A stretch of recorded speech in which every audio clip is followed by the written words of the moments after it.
How to activate your Bank of America card without logging into online banking. Let's get started.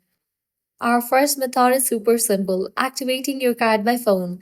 You don't need any fancy logins or apps, just your phone and your new card. If you have a debit card, just call 1-800-432-1000. If you have got a credit card, dial 1-800-276-9939. Follow the automated prompts and your card will be activated within minutes. Just make sure you have got your card handy. Next up, if you are near a Bank of America ATM, you can activate your card there without any login hassle. Insert your card, enter your PIN, and check your balance or make a small withdrawal. Your card will be activated automatically and you are good to go. It's easy as grabbing some cash. And that's it.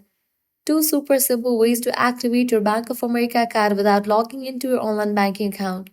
If you found this guide helpful, don't forget to like, share, and subscribe for more banking tips and tricks. Thanks for watching.